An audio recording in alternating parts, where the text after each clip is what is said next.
Hello everyone, good evening all of you. मैं ये video फिर से एक बना रहा हूँ। ये वीडियो स्पेशली उनके लिए है जो गवर्नमेंट जॉब का प्रिपरेशन कर रहे थे और कोरोना वायरस के लॉकडाउन के कारण और जॉब वैकेंसी नहीं निकलने के कारण उनका प्रिपरेशन रुक गया। एक चीज़ मैं समझ सकता हूँ या हर कोई समझ सकता है कि जब आप एक गवर्नमेंट जॉब का प्रिपरेशन कर रहे हैं, चाहे कोई भी एक टारगेट का प्रिपरेशन कर रहे हैं, आपके लाइफ में मोटिवेशन होना ज़रूरी है। और जब काफ़ी दिनों प्रिपरेशन करने के बाद आपके पास कोई वैकेंसी नहीं आती है तो आपको कुछ नहीं दिखने लगता, आप परेशान हो जाते हो। तो ऐसे समय में हम क्या करें? धीरे धीरे उम्मीद कीजिए कि सब कुछ नॉर्मल हो जाए, और अभी लग रहा है कि सारा कुछ नॉर्मल होते जा रहा है। वैक्सीनेशन काफ़ी तेज़ी से चल रहा है, तो उम्मीद करता हूँ सब कुछ नॉर्मल हो जाएगा। अब कुछ लोगों ने डिप्रेस होकर तैयारी करना छोड़ दिया होगा, ये भी सही बात है। लेकिन एक बात मैं बताना चाह रहा हूँ कि इसे छोड़ देना कहाँ तक उचित है। जब आप गवर्नमेंट जॉब का प्रिपरेशन कर रहे थे या एक किसी जॉब का प्रिपरेशन कर रहे थे तो आपको जॉब लेके छोड़ना है, बीच में नहीं छोड़ देना है। और हाँ, आपके पास कोई एक मास्टर प्लान है कि आप गवर्नमेंट जॉब नहीं करके आप बिज़नेस कर रहे हो तो ठीक है, चलो आप अच्छा खासा कर पा रहे हो तो कोई प्रॉब्लम नहीं। लेकिन अगर आपके ज़िंदगी में ये अफ़सोस रह जाता है कि आपने एक जॉब का प्रिपरेशन कर रहा था लेकिन आपने बीच में छोड़ दिया, तो ऐसा मत करो, आप बीच में मत छोड़ो। हाँ, बहुतों के लाइफ में ये होगा कि परिवार की स्थिति ऐसी होगी कि जो फर्दर आपके प्रिपरेशन करने के लिए सपोर्ट नहीं कर पा रहे होंगे, या आपका हौसला ये नहीं साथ दे रहा होगा कि हम आगे पढ़ पाएँ, आगे प्रिपरेशन कर पाएँ।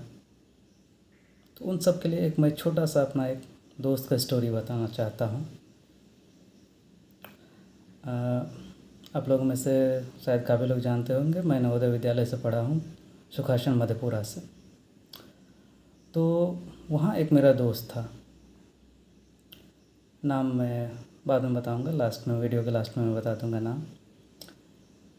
तो 10th तक हम लोग साथ में थे, एक ही हाउस में रहते थे, वो भी अरावली हाउस का था।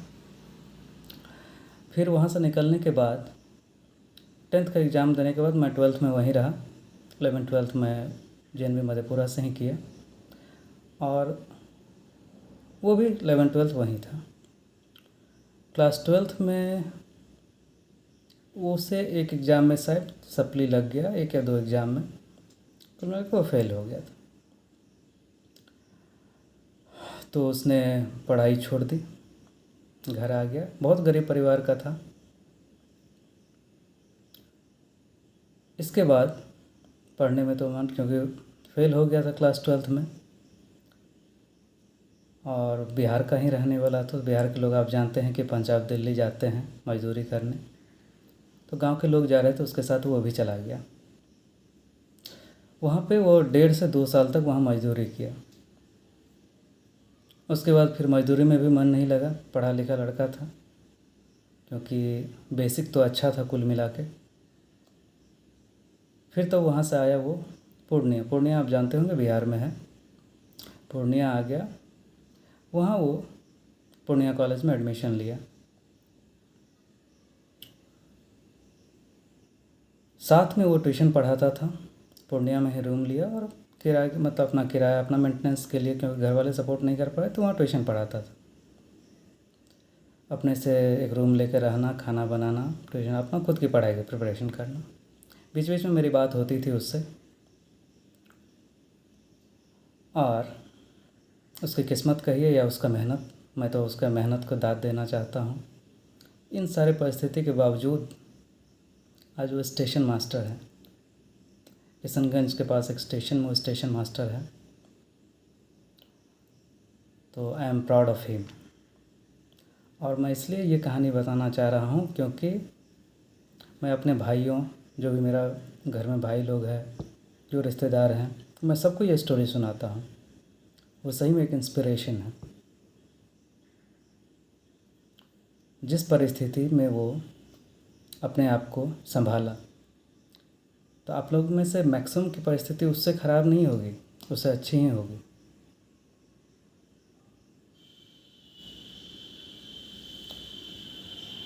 तो मैं कुल मिला के ये बताना चाह रहा हूँ कि जैसी भी परिस्थिति से आप गुज़र रहे हो,